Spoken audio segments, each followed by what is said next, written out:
Welcome to the non-dual lectionary for the fourth Sunday after Pentecost, year C.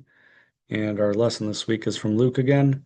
Uh, One that I don't think a non-dual little nugget jumps out immediately, but I think there's good stuff in there. So let's jump right to the reading. And like I said, it's from Luke chapter 10, verses 1 through 11 and 16 through 20. The mission of the 72.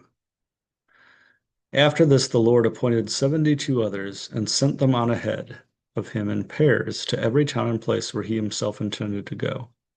He said to them, "The harvest is plentiful, but the laborers are few. Therefore ask the Lord of the harvest to send out laborers into his harvest. Go on your way. I am sending you out like lambs into the midst of wolves. Carry no purse, no bag, no sandals, and greet no one on the road. Whatever house you enter, first say, 'Peace to this house.' And if a person of peace is there, your peace will rest on that person, but if not, it will return to you. Remain in the same house, eating and drinking whatever they provide, for the laborer deserves to be paid. Do not move about from house to house. Whenever you enter a town and its people welcome you, eat what is set before you. Cure the sick who are there and say to them, 'The kingdom of God has come near to you.'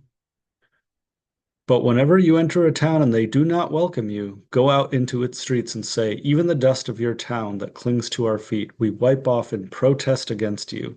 Yet know this, the kingdom of God has come near.' Whoever listens to you listens to me, and whoever rejects you rejects me, and whoever rejects me rejects the one who sent me." The 72 returned with joy, saying, "Lord, in your name even the demons submit to us." He said to them, "I watched Satan fall from heaven like a flash of lightning. Indeed, I have given you authority to tread on snakes and scorpions and over all the power of the enemy, and nothing will hurt you. Nevertheless, do not rejoice at this, that the spirits submit to you, but rejoice that your names are written in heaven." So I don't know about you, but I take a quick look at this and I say, well, that's about as dualistic a thing as you can talk about. We've got the good places, we've got the bad places, we've got healing things and getting rid of bad things and promoting good things. I mean, that's just not a non-dual approach to things, right? But I think there's one little like usual, there's one little key that I think unlocks a new way of looking at this. And it starts around here, around verse 8 or so, where there's the instructions about what to do, and um, when entering a town, people welcome you, do these good things, and say the kingdom of God has come near to you. But even in a place where they're rejected, they kick off the dust and protest, but the message is the same: the kingdom of God has come near. Love that.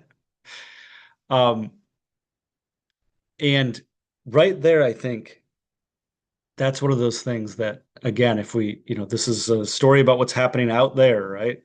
But if we look internally, if we, the external is the internal, and the resonance is there, I think there's a nugget here um, of the like actually jives perfectly with experience, which is, if we think of this phrase like the kingdom of God has come near, right? It's something like your recognition of your true nature has come near, right? Something like that would be the way I think we could explain that, or see that as the message of like what's going on internally. Um, and the that recognition, when it comes close, um, we're either kind of ready for it or not. And we can kind of do things to try and be ready, right? That whole phrase that gets attributed to the Buddha sometimes, or at least from Buddhist teachings, right? Like enlightenment's an accident, but meditation makes you accident prone. So yeah, maybe we can prepare the way a little, maybe we can till the soil for good planting, but in the end, we can't really control whether we're ready or not.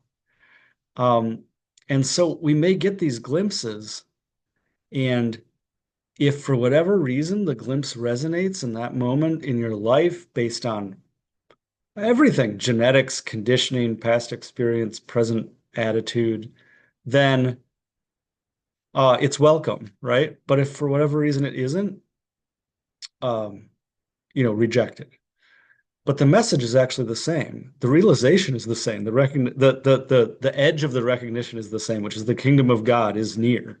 It's right here. It's always right here, right? But sometimes the apparent veil gets thinner and it seems to be here. And so again, I think I've told this story before, but and so very briefly, but in my own meditation practice, as a relatively new person to the, so only a few years in, having the experience of my felt sense of self dropping away in the middle of a retreat meditation center, just like dropping into, an abyss below me. And my reaction was not, oh, good, this is what I've been looking for. It wasn't to welcome it. It was screaming inside my own head, I, like holding on to my sense of self. And so, looking back, the kingdom of God was near, right? And I rejected it. And in other moments, the kingdom of God has been near, and I haven't rejected it quite so much.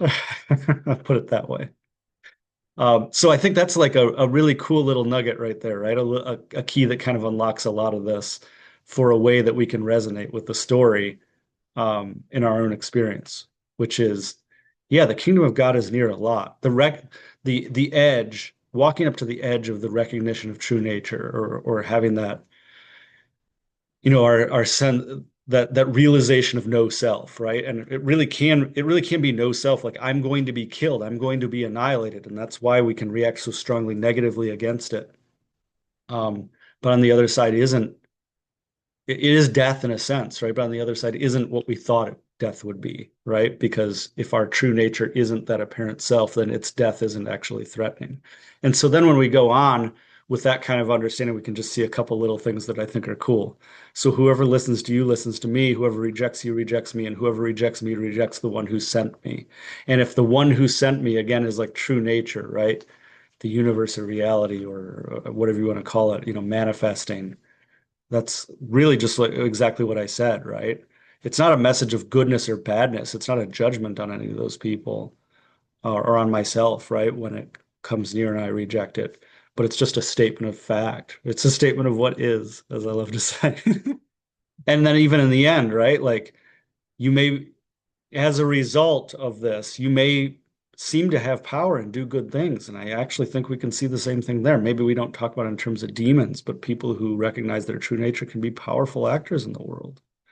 Um, Nevertheless, do not rejoice at this, right? Don't cling to that. Don't have that self cling back on and pretend that it's you, but rejoice that your names are written in heaven, right? That your true nature, uh, that yourself, your apparent self and your true nature are not separate, and that as true nature comes to the fore and becomes more of your identity than that apparent sense of self was before, that that's the rejoicing, right?